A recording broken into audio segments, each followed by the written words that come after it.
এই মেয়েটি নকল করছিল। সে তার উত্তরগুলো একটি রাবারের ওপর লিখে রাখত। তারপর সে সেই রাবারটি পেছনে নিয়ে গিয়ে তার তর্জনী দিয়ে চেপে ধরত, যাতে তার পেছনে বসা ছাত্রছাত্রীরা উত্তরগুলো পড়তে পারে। কিন্তু হঠাৎ একটি চক উড়ে এসে তাকে জোরে লাগল। শিক্ষক তাকে কঠোর হুঁশিয়ারি দিলেন, পরীক্ষার সময় সহপাঠীদের সাথে কথা বললে নম্বর কেটে নেওয়া হবে।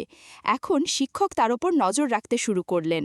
তাই সে দ্রুত তার কৌশল পরিবর্তন করল। প্রথমে সে কলম তুলে কাগজে কিছু আঁচড় কাটল, যাতে শিক্ষকের মনোযোগ অন্যদিকে যায়।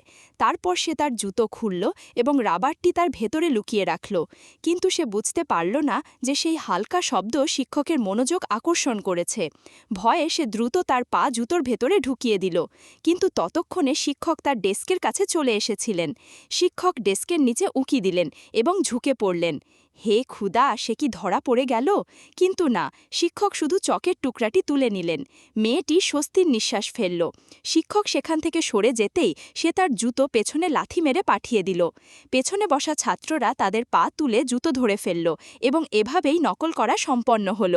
যখন তারা সবাই তাদের ভালো নম্বরের আনন্দ উদযাপন করছিল, তখনই শিক্ষক পেছন থেকে এসে বললেন, পরের পরীক্ষায় কড়া নজরদারি হবে। সব কিছু শেষ হয়ে গেল, কিন্তু লিলি ভয় পেল না। তার মাথায় একটি নতুন পরিকল্পনা তৈরি ছিল। পরের পরীক্ষা শুরু হতেই সে তার খাতায় একটি চিহ্ন দিল। তারপর সে দেখল শিক্ষক তার দিকে মনোযোগ দিচ্ছেন। সে শিক্ষকের সামনেই রাবারের ওপর কিছু লিখতে শুরু করল। শিক্ষক সোজা তার ডেস্কে চলে এলেন এবং তার হাত ধরে ফেললেন। এবার তো সে ধরা পড়েই গেল, নকল করার প্রমাণও পাওয়া গিয়েছিল।